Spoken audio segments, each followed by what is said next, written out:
2016년 3월 12일 제 인생에서 아주 잊을 수 없는 날 중에 하나입니다. 바로 제가 아빠가 된 날이기 때문입니다. 처음 핏덩어리였던 우리 혜원이를 만났을 때에 저는 그에게 충성맹세를 했습니다. 아무도 저에게 요구하지 않았지만 그 작고 여린 아기를 봤을 때 내가 아빠구나. 그리고 나는 이 아기를 지켜야 하는 존재이구나 라는 것을 바로 핏덩어리를 보는 순간 깨닫게 되어졌습니다. 그리고 그 아기에게 말했습니다. 혜원아, 아빠가 사랑해. 그리고 아빠가 잘해줄게. 제 딸이 태어나자마자 아빠 나한테 잘해줘라고 하지 않았습니다. 근데 제가 자발적으로 충성맹세를 하게 되었습니다. 여러분, 자식을 낳으면 철이 든다라고 이야기를 합니다. 자식을 낳아야 어른이 된다라고도 말합니다. 여러분, 왜 그럴까요? 그 생명 앞에서 바로 자기 자신이 누구이며 앞으로 어떠한 삶을 살아야 하는지 그 생명 앞에서 확 깨닫기 때문이죠. 저희 아버지는 수년 전에 폐암 수술을 하셨습니다. 그리고 힘든 항암 치료를 하는 것을 지켜봤습니다. 그런데 얼마 전에 제가 알게 되어졌습니다. 지난 추석 명절 때 제가 알게 되어졌어요. 그게 뭐냐면 저희 아버지가 수술을 하기 수년 전에 아버지는 자신의 폐에 종양이 있다는 것을 알고 계셨습니다. 그런데 그때 바로 수술을 하지 않으셨어요. 수년 동안 지켜온 것이죠, 그냥. 그리고 가족들에게는 말을 하지 않으셨습니다. 왜 그렇습니까? 아빠였기 때문입니다. 아빠라서 쉽사리 거기에서 멈출 수 없었기 때문에 더 달려가기 위해서 마음을 먹고 자식들에게 그 사실을 말하지 않았던 것이죠. 여러분, 이처럼 자신이 누구인지 아는 것은 굉장히 중요합니다. 사실 인생 대부분의 문제들이 이 질문에 대해서 답하는 순간에 단순해집니다. 인생이 복잡하고 혼란스러운 것은 자신이 누구인지에 대한 확신이 없기 때문입니다. 만약 자신이 누구인지 안다면 무엇을 위해 살아야 하는지 아는 것은 그리 어려운 일이 아닙니다. 이 둘은 연결되어져 있기 때문입니다. 이런 의미에서 마가복음의 주인공인 예수님은 자신의 정체성과 사명을 확실히 깨닫고 알고 계셨던 분이었습니다. 그리고 끊임없이 그 제자들과 유대인들에게 그 사실을 가르치고 보여주셨습니다. 그런데 문제는 뭐냐? 예수님께서 자신이 누구인지를 계속 말씀해 주심에도 불구하고 사람들이 이것을 못 알아듣는 것입니다. 아니면 알아듣기는 하는데 믿지 않는 것입니다. 때로는 알아듣고 믿지 않을 뿐더러 예수님을 죽이려고까지 합니다. 이런 이야기가 복음서에 쭉 기록되어져 있습니다. 그런데 이상한 것은 수많은 사람들이 예수님이 누구인지에 대해서 알려고 하지도 않고 또 믿으려 하지도 않고 심지어는 예수님을 죽이려 함에도 불구하고 예수님은 끝까지 자신이 누구인지에 대해서 포기하지 않고 말씀하십니다.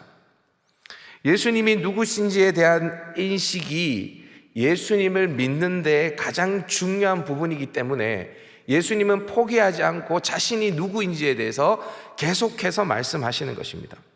그러면 예수님은 유대인들과 제자들에게 자신이 어떠한 분이라고 계속해서 말씀하실까? 저를 한번 따라해 볼까요? 예수님은 하나님의 아들이다. 하나님의 아들이다. 여러분, 오늘 우리가 마가복음을 총정리하는 날 아닙니까? 그래서 여러분 잘 한번 들어보십시오. 예수님은 끊임없이 자신이 하나님의 아들이라는 것을 드러내십니다. 우선 마가는 오늘 본문을 우리가 읽었다시피 마가복음 서문에서 하나님의 아들 예수 그리스도의 복음의 시작이라는 말로 마가복음을 시작하죠. 그리고 마가복음 전체에서 바로 예수님이 하나님의 아들 그리스도이심을 증명하기 위해서 수많은 예수님의 표적들과 가르침을 기록하고 있습니다. 제가 2021년 1월 3일 신년 감사주일부터 해서 쭉 설교를 살펴보니까 저와 우리 박휘 목사님, 그리고 박상옥 강도사님, 그리고 김준혁 전사님이 이 마가복음을 설교한 게 총 35번을 설교했더라고요. 여러분 다 기억이 나지 않지만 한번 이 시간 되짚어 봤으면 좋겠습니다. 일단 마가복음 1장을 펼치면 예수님이 세례 요한에게 세례를 받는 장면이 등장하죠. 이때 하늘로부터 소리가 납니다. 여러분들 다 아시겠지만 이 당시 유대인들에게 하늘과 하나님은 동의어였습니다. 그러니까 하나님으로부터 음성이 들리는 겁니다. 뭐라고 들리죠? 너는 내 사랑하는 아들이라 내가 너를 기뻐하노라. 여러분 사실 이거면 끝난 거거든요. 왜냐하면 하나님이 예수님을 내 아들이라 라고 이야기를 했는데 누가 토를 달 수 있겠습니까? 그런데 마가는 이것으로 끝내지 않죠. 가버나움 회당에서 더러운 귀신 들린 사람이 소리를 지르는 모습을 마가는 기록하고 있습니다. 나사렛 예수여, 나는 당신이 누구인지를 아노니 하나님의 거룩한 자니이다. 그리고 예수님은 이것을 증명하듯이 시몬의 장모의 열병을 고치시고 각종 병이 든 사람들을 고치시고 또 귀신을 내어 쫓으십니다. 나병 환자를 고치시고 중풍병자를 고치십니다. 그러면서 자신이 죄를 사하는 권세가 있는 하나님이라고 자신의 입으로 증언하십니다. 더 나아가서 안식일에 병자를 고치면서 자신이 안식일의 주인인 것을, 곧 하나님이라는 것을 직접 말씀하십니다. 자, 이쯤 되었으면 제자들이 알아들어야 되는 것 아닙니까? 그런데 제자들이 풍랑을 만나자 갈릴리 바다를 잠잠케 하시는 예수님을 보면서 이렇게 이야기를 합니다. 그가 누구이기에 바람과 바다도 순종하는가? 속 터지죠. 바로 예수님 곁에 있었던 제자들이 그가 누구냐라고 질문하고 있습니다. 예수님은 수많은 표적들을 보여주시면서 또 자신의 입으로 자신이 하나님이라는 것을 계속해서 말씀했지만 제자들은 그가 누구냐라는 질문을 하고 있습니다. 예수님은 이것을 가르쳐 주기 위해서 다시 이방 지역 거라사로 이동합니다. 반복 교육입니다. 그곳에서 군대 귀신 들린 자가 예수님께 달려와서 절합니다. 그리고 이렇게 말하죠. 지극히 높으신 하나님의 아들 예수여, 나와 당신이 무슨 상관이 있나이까? 여러분 이쯤 되면 유대 종교 지도자들, 또 예수님의 제자들, 또 수많은 군중들 속에 이런 질문이 생길 것입니다. 어떤 질문인가? 예수 그는 도대체 누구인가? 우리가 아까 새빛 워십팀과 함께 찬양했지 않습니까? 예수님은 누구신가? 예수님은 누구신가? 이 질문을 각자가 던지고 각자가 그 질문에 대해서 답을 하고 있습니다. 12의 혈루증 앓은 여인은 예수 그는 누구인가에 대해서 답을 내렸습니다. 어떻게 답을 내렸는가? 그는 하나님이다. 그래서 그의 옷에 손을 대기만 해도 나는 구원을 받을 수 있다. 나는 나을 수 있다. 그 믿음으로 예수님의 옷자락을 만지게 되어집니다.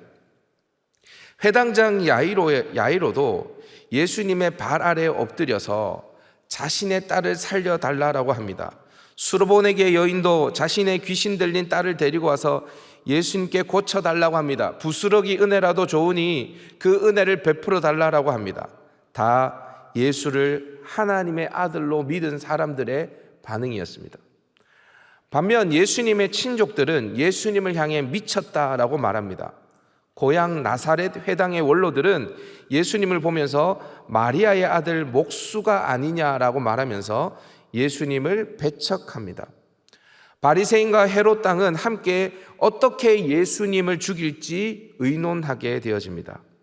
이들은 예수님을 비난하며 시험하게 되어집니다. 이렇게 예수 그는 누구인가에 대한 상반된 반응 앞에서 예수님은 드디어 제자들을 이끌고 MT를 떠나시게 되어지죠. 그 MT의 장소가 어디였습니까? 처음 듣는 얘기입니까? 가이사랴 빌립보입니다. 네, 가버나움 조금 위에 있습니다. 가이사랴 빌립보. 이 가이사랴 빌립보에 제자들을 데리고 가서 예수님은 제자들에게 묻습니다. 얘들아, 사람들이 나를 누구라고 하느냐? 사람들이 나를 누구라고 하느냐? 이때 제자들이 말하죠. 세례 요한, 더러는 엘리야, 더러는 선지자 중에 하나라고 말합니다. 이때 예수님께서는 제자들에게, 여러분, 이 질문이 기가 막힌 질문인데요, 돌직구 질문을 던지십니다. 더러는 선지자 중에 하나라 하나이다 라는 제자들의 말이 떨어지자마자 예수님은 너희는 나를 누구라고 하느냐? 라고 질문하시죠. 너희는 나를 누구라고 하느냐? 여러분, 예수님의 이 질문은요, 그냥 질문이 아닙니다. 여기에 있는 형제 자매들, 나중에 여러분들이 아빠가 되고 엄마가 될 거죠. 물론 독신주의자도 있을 수 있습니다. 그런데 많은 분들이 10년이 지나고 20년이 지나면 아빠 엄마가 되어져 있겠죠. 그때 이 질문이 얼마나 위대한 질문인지를 알게 되어집니다. 저는 제 딸과 아들 혜원이, 혜준이에게 자주 묻습니다. 제가 계산을 해보니까 지난 주 중에 이런 질문을 몇 번 했는지를 대충 계산해 보니까 평균 하루에 한 번꼴은 하는 것 같습니다. 뭐라고 질문하냐? 혜원아, 아빠 이름이 뭐야? 혜원이 아빠 이름이 뭐야? 그러면 혜원이가 그럽니다. 김보훈. 그러면 또 묻습니다. 혜준아, 혜준이는 누구 아들이야? 그러면 혜준이가 이야기합니다. 어제도 제가 물어봤습니다. 아빠 아들. 이 질문을요, 반복해서 묻습니다. 반복해서 제가. 그랬더니 혜원이가요, 제 혜원이가 좀 똑부러지거든. 혜원이가 뭐라고 하냐면, 아빠 왜 똑같은 걸 계속 물어? 그럼 아빠가 내가 아빠 딸이지 누구 딸이야? 왜 계속 똑같은 걸 물어? 계속 이렇게 말하는 거예요. 좀 짜증을 내면서 이야기를 하더라고요. 여러분, 제가 왜 똑같은 걸 계속 물을까요? 여러분, 인생이 힘들고 지치고 다시 일어날 힘이 없을 때 제가 제 딸에게 물어요. 혜원아, 혜원이 아빠가 누구야? 김보훈. 여러분, 이걸 다시 내가 아빠라는 걸 기억하는 순간에요, 힘이 납니다. 여러분, 잘 모르실 거예요, 아직까지. 내가 왜 견뎌야 하는지, 내가 왜 힘을 내야 하는지, 왜 멈추면 안 되고 다시 뛰어가야 하는지, 그 이야기를 들을 때 힘이 납니다.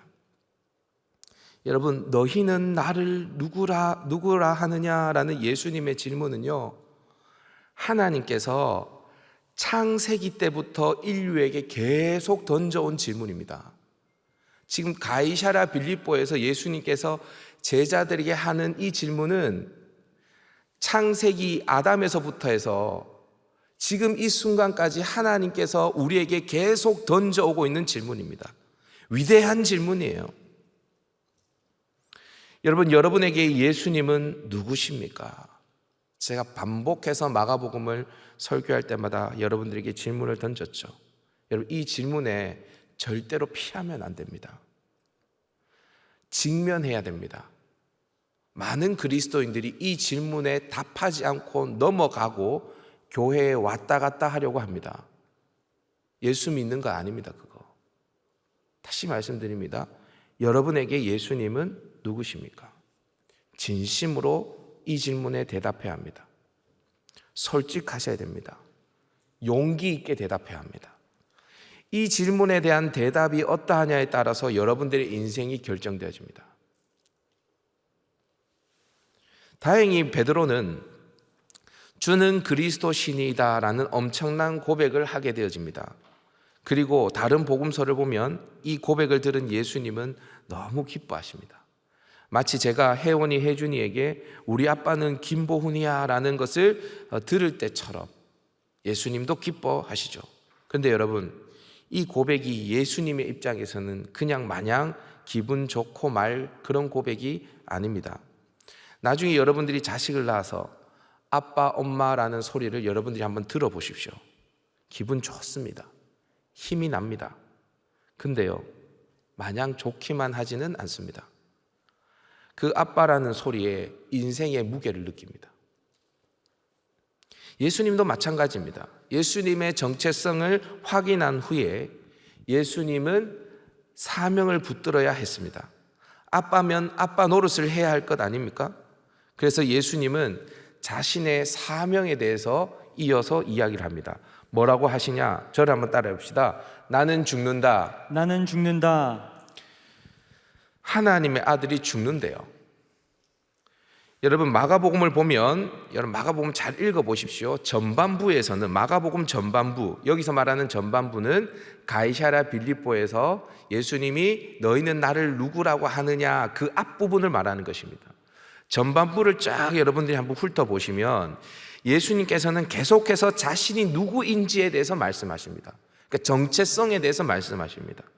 말로도 하고 보여도 주십니다. 그런데 마가복음 후반부에는 예수님이 누군지에 대한 것보다는 예수님이 무슨 일을 하실 것인지에 대해서 많이 말씀하고 있습니다. 그런데 이 분기점이 어디냐? 바로 예수님이 제자들에게 너희는 나를 누구라고 하느냐라고 질문하신 후에 베드로의 신앙 고백이 있은 후부터입니다. 예수님은 베드로의 신앙 고백을 받으신 후에 뭘 이야기하시냐? 우리 한번 확인을 해보도록 하십시다. 마가복음 8장 29절에서 31절입니다. 시작. 또 물으시되 너희는 나를 누구라 하느냐? 베드로가 대답하여 이르되 주는 그리스도시니이다 하매 이에 자기의 일을 아무에게도 말하지 말라 경고하시고 인제가 많은 고난을 받고 장로들과 대제사장들과 서기관들에게 버림받되어 죽임을 당하고 사흘 만에 살아나야 할 것을 비로소 그들에게 가르치시되. 여러분 보세요. 이에라는 단어가 보이십니까? 이에라는 단어. 베드로가 고백합니다. 주는 그리스도시요 그리스도십니다. 그렇게 말하니까 이에 예수님께서 뭐라고 이야기하십니까? 내가 죽을 거야 그리고 3일 만에 살아날 거야. 예수님께서 말씀하시죠. 예수님이 누구신가에 대한 올바른 대답을 하자마자 예수님은 자신의 사명에 대해서 말씀하시죠. 예수님의 사명은 뭔가? 너희 위해 내가 죽을 거다라는 겁니다. 예수님은 베드로의 이 신앙 고백 이후부터 자신의 사명을 계속해서 말씀하십니다. 9장 31절에도 자신이 죽임을 당하고 3일 만에 살아날 것을 말씀하시고 10장 33절과 34절에서도 자신의 십자가 죽음과 부활에 대해서 말씀하십니다. 그러면 예수님께서는 왜 계속 죽는다라고 말씀을 하실까요? 우리 마가복음의 핵심 구절이라고 할 수 있는 오늘 본문 10장 45절을 한번 읽어보도록 하십시다. 시작. 인자가 온 것은 섬김을 받으려 함이 아니라 도리어 섬기려 하고 자기 목숨을 많은 사람의 대속물로 주려 함이니라. 왜 예수님께서 계속 죽으신다라고 말씀하시냐? 그래야 살릴 수 있기 때문입니다. 여러분, 자기 목숨을 많은 사람의 대속물로 주려 함이니라. 대속물이 무엇입니까? 대신 죽음으로 죗값을 치르는 제물을 대속물이라고 합니다. 그러니까 예수님은 누군가를 위해서 대신 죗값을 치러서 죽으시는 것입니다. 만약에 예수님이 대신 죗값을 치러서 죽지 않으시면 원래 그 죗값을 치러야 할 대상이 죽어야 해요. 여러분, 그 원래 죗값을 치러야 할 대상이 누굽니까? 저와 여러분 아닙니까? 여기서 이렇게 이야기하죠. 많은 사람의 대속물로 주려 함이라. 그 많은 사람들 중에 누가 있는 겁니까? 김보훈이 있는 겁니다. 많은 사람들 중에. 오늘 설교 후에 우리는 성찬식을 가지게 되어집니다. 예수님은 공생의 세 번째 맞은 유월절에 오병이어의 기적을 일으키시죠. 보리떡 5개로 5,000명이나 되는 남자를 먹이십니다. 그런데 예수님이 무리들에게 정말 주고 싶었던 떡은 보리떡이 아니었습니다. 바로 생명의 떡, 하늘에서 내려온 떡이었죠. 그래서 예수님은 뭐라고 말씀하시냐? 요한복음 6장 51절 말씀 한번 읽어보도록 하십시다. 시작. 나는 하늘에서 내려온 살아있는 떡이니 사람이 이 떡을 먹으면 영생하리라. 내가 줄 떡은 곧 세상의 생명을 위한 내 살이니라 하시니라. 자신이 하늘에서 내려온 살아있는 떡인데 이 떡을 먹으라는 것입니다. 이 떡을 먹어야 영생한다는 것입니다. 생명을 위한 내 살을 먹어야 한다는 것이죠. 여러분들, 우리에게 주님께서 생명, 영생을 주기 위해서 어떻게 해야 합니까? 자기의 살과 피를 내어놓으셔야만 합니다. 죽어야 합니다. 요한복음 10장 14절과 15절에도 예수님께서는 이렇게 이야기합니다. 나는 선한 목자라. 나는 선한 목자라. 그러고 난 다음에 예수님께서 뭐라고 이야기하는지 아십니까? 나는 양을 위하여 목숨을 버리노라. 양을 위하여 목숨을 버리노라. 자신의 정체성과 사명에 대해서 연결해서 말씀하고 계시죠. 제자들은 왜 하나님의 아들이 죽어야 하는가 이해가 되지 않았습니다. 하나님의 아들과 십자가는 전혀 어울리지 않는 단어였습니다. 그러니 하나님의 아들이라는 말과 십자가의 죽음이라는 말이 도무지 이해가 되지 않는 것이었습니다. 근데 여러분, 이 어울리지 않는 정체성과 사명이 왜 만들어졌습니까? 내 새끼, 내 아들, 내 딸, 내 양이기 때문입니다. 그들을 사랑하시기 때문에 하나님의 아들이 죽는 것입니다. 여러분, 예수님이 하나님의 아들이라는 것을 여러분들은 믿습니까? 여러분, 예수님이 하나님의 아들이라는 것을 믿습니까?